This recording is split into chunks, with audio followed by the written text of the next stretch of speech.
Welcome to the Missouri Wind and Solar Podcast. I'm your host, Wes Shank, coming to you from our store in Seymour, Missouri. Each week with my co-host and Missouri Wind and Solar's General Manager, David McDarris, we discuss the latest on self-reliant energy. Check out our additional educational information, including dates for our hands-on workshops conducted in Seymour, on our website, windandsolar.com. Thank you for listening to our podcast, and if you haven't already done so, please consider subscribing. So we've got a new, very significant vendor that we're bringing on. Well, I say that. We've been using them for some time now, but we've kind of made a big shift to, I would say it's our top-end system, wouldn't you? Yeah. And so we're going to talk today about Sol-Ark. But before we get into that, we always want to take a minute and remind everybody that we've got our classrooms that are available. And by the time you're hearing this podcast, the next classroom that'll be available will probably be in October at our new facility here in Seymour on Killdeer. And so the class is already filling up. So you want to make sure if you're interested in coming to get a ticket in now. You can always register online at windandsolar.com and look for the workshop tab, and you can sign up through there. So David, let's talk about this. We've only been using them for really about 6 months, haven't we? Or has it been longer than that? We've had them a little bit longer. The availability was very, very soft at best. So the guys were very hesitant to push them because it's tough to get them. Yeah, they didn't want people to have to be waiting, 2 to 3 months between getting them. So Sol-Ark had ramped up their production capabilities. We found a vendor that was pretty good with them, and now we're just going to be one of the vendors. So that's a huge deal for us. It was a very substantial deal that we've made with them, and it will be great. Yeah. So the thing that makes them a little bit different, as I understand it, and I think we're about to make some changes over there at our house, and I think we're going to be moving over to the Sol-Ark, is that it really kind of brings an all-in-one, right? Among some other things, which is that these can be, you can purchase an EMP hardened, right? Correct. Am I right on that? Yep. Okay. Yep. And so let's talk about all those different things. So, but all right, let's start off though. It's a 5, 8, 12, and 15K. Is that right? Correct. And so there's some differences there, right? Like the 5 and 8, are they not stackable? Not stackable. You cannot stack them. Stackable, of course, if you're want to know what that means, it means that you can have more than one operating off the same battery bank in your system. So, for instance, if you needed 24,000 watts of solar panels coming in and 18,000 watts of inverter capacity, you would need to stack to the 12K radians. That would give you 24,000 watts of, I'm sorry, not radian. We're going away from that. Sol-Ark, of the Sol-Arks. And the Sol-Ark, the 12K is meaning the solar input, not the inverter output. Okay. So the inverter output is the 9K continuous, and the input is 12K of solar panels. Okay. But what that does, I mean, you mentioned the radian. So like in a radian, which would be kind of it's similar in the way of the inverter works, but that's the only way it's similar, because the radian is only an inverter. It is not. And that's the point I was about to make. So with the radian, then you had to have the Flex Max. Yes, you had to have the charge controller. And you had to have a mate. Right. And so you had to have these different components. Yeah. Now, I mean, we've said before that, I mean, it's kind of a good and bad. So, I mean, I wouldn't always say that that's a plus or minus. Right. Because if your Flex Max had a problem, you would just replace the Flex Max. Right. In this case, if the Sol-Ark has a problem, then you've got a problem with the whole unit. You can't. But also from having helped put these in, it's a big deal to have all of those component parts that you're going to juggling take up together. a lot bigger area. The Sol-Arks are going to have the breakers already built into the units. There's just, when it says it's an all-in-one unit, it truly is an all-in-one unit. I do get what you're saying about it for sure, because we've always talked about that, like with our little generator box that we offer, where you kind of piece it together yourself type deal. You can change out parts and pieces if needed. You just don't waste the whole unit. Whereas if you go buy a solar generator out on the market that's an all-in-one type deal, if any component goes out, and it goes out, and it's done, and you just throw it away. But one of the big deals was, and the reason that we're pushing these this way anyway, is the availability on some of this bigger equipment is becoming tougher and tougher to get. Yeah. You know, so right now, Wes is right now running Radians and FlexMaxes home at his home, and right now it's working okay. But if one of his FlexMaxes was to go down, or let's say one of my Radians, well, the Radiant is not as big a deal right now. It is because that's his inverter. That's what he has capability of running his house. But if one of his FlexMaxes was to go down right now, he would have one of his 15 panel arrays that he could no longer run because we cannot obtain FlexMaxes, and it's going to be up to a year before we can get those. And it's not just for him, it's just the overall in the industry. We cannot get those. They're not available from anybody. And now one of the other things that I was looking at, and we've already kind of busted through the dam on this, is I'm probably going to switch out to the Sol-Arks. Right. And I think one of the big considerations even that I was looking at is, one, we've had great experience with them. Yep. And even though the limited amount of contact with technical support has been incredible from everything I understand. Yep.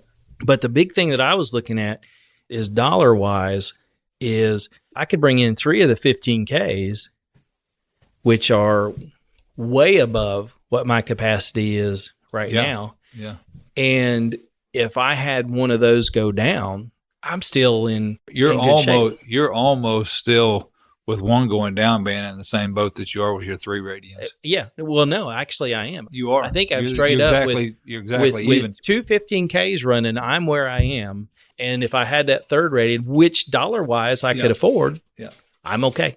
I could get in there and disable the one that was a problem, send it off for repair, and really not miss a beat. So this really, and that's some of the things that when we looked at this, I mean, it just really became a very easy decision to make that we needed to move forward with this product. And I think, I have to double check. Do you know where I've had? I think they're actually, at least they're assembled in Plano, Texas. Yes. I think they're American made is what it says. I mean, that's their deal. So. And which we know from looking at that is a very, you don't just say that. You have to be able to back it. You got to be able to back it. So they've been a great unit for us so far. Ease of installation, ease of use, has been one of the major deals of them. The Radians, I'm not going to say the Radian's hard to use, but there's a lot more technical. You got to learn the mate portion of it, and then also the FlexMax. So there's multiple things to learn on that. Whereas the Sol-Ark's it's a pretty easy programmable deal that they walk you right through. And matter of fact, the instruction walks you right through it very simply, so, and the guys now are becoming very versed in it. So Sol-Ark's help center, they're 365, 24/7. I mean, you can call them almost all the time, and somebody's going to be answering, to answer the phone and give you support if we're not here, and like I said, our guys are becoming very versed in it. So it's kind of one of those deals that not only do you have Sol-Ark, the manufacturer, to fall on, you can fall on your sales technician first, to see if he can maybe have troubleshoot. And most of the time it's just throwing an error code of something that what we found most of the time, it has nothing to do with the Sol-Ark. It has to do with the wiring of the home or the way that something's configured in the panels. It's really not. The Sol-Ark is just throwing you the code and saying, hey, you gave me the wrong gas, or you're trying to give gas to something that doesn't need it. There's going to be a problem if I give it down the line. So now the one thing, I don't know if it's just my configuration or if this is a general rule. Do you kind of have to have a combiner box with Sol-Ark, or is that just where I'm headed with my system? That's where you're headed with your system because of the batteries. Okay, because of the batteries. Now, here's something that we haven't touched on Sol-Ark, and this is a very key point to him. It is a great point. And Wes just kind of brought it up unknowingly there, is Sol-Ark actually works without batteries as well. So Wes's system is an total off-grid system, so he must have batteries. If him and Crystal at night want to watch TV or do anything or have heat or anything else, they have to have battery power to do that at night. Whereas a Sol-Ark can be just a grid-tied system without batteries. I didn't realize that. Yeah, so you can actually get into a Sol-Ark, not add any batteries to it, and then as the budget allows, you can start adding batteries to this thing at any given point. And you can add one battery, you can add two, whatever you kind of want to add, so long as it's enough battery capability to keep it running, right? Keep everything. So that is a very key point to this deal, that like the Radiant is impossible. The Radiant is battery based. It must have the battery bank, a minimum battery bank of 48 volt. And it really has to be about at least a 300 amp hour battery bank at 48 volt to even operate. So that's where the Sol-Ark really kind of starts stepping up above everything else. So with that being said, once you add that back, a lot of the things that the guys are doing right now is they're selling this unit, and some of them are selling it without any batteries. But the people want to later on add batteries, and they want to add wind turbines. Right now, our wind turbines must have a battery bank to operate through. And so with this Sol-Ark, once you add that battery bank, now you're able to actually add wind turbine on there as well. So this is going to be grid tie capable with the battery bank of wind and solar. Makes it easy to bring everything together. Everything's all in one. Well, so what about the EMP hardening? I know that's EMP hardening is an option that they do for us, and it can be done. It is a special order option, so it's going to be, it's usually going to be about a 4-week lead time on that. But they will EMP harden it. As for solar flares, any kind of electromagnetic pulse that may hit the unit, they're hardening it in the same way that the government and airlines EMP harden their aircraft. They're doing that in the same way. Okay. So really neat an option that they're offering there. Okay. Then we do have a couple options that step below that. So we are offering the MPP solar, right? Yep. And MPP that's solar relatively new too. Is relatively new. And then we're right now in the works with SkyMax that they're going to be producing one that is just for us. It'll work along the same lines.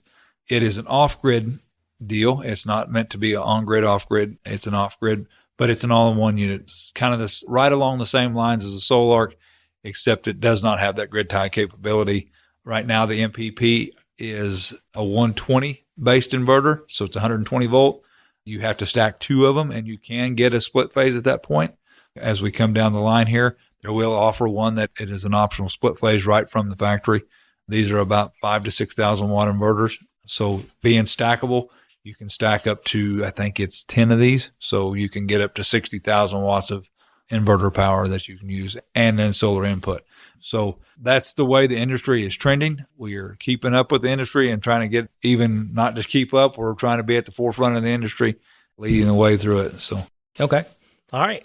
Anything else we need to know about the Sol-Ark? Great unit. You'll never regret the purchase of a Sol-Ark. And we have them in stock, ready to ship. Yep. And you can actually roll up to the store and get them if you want them to. Yep. All right. Thanks for tuning in. Thank you for downloading and listening to the podcast today. If you have a question you'd like to hear us discuss on the podcast, or just want to say hello, email us at radio@windandsolar.com. As always, check out our store at windandsolar.com and buy some stuff. Your financial support underwrites our educational outreach, like the podcast, YouTube channel, and local STEM collaboration. It also keeps Lucy and her doggy chicken treats. Thanks again for listening.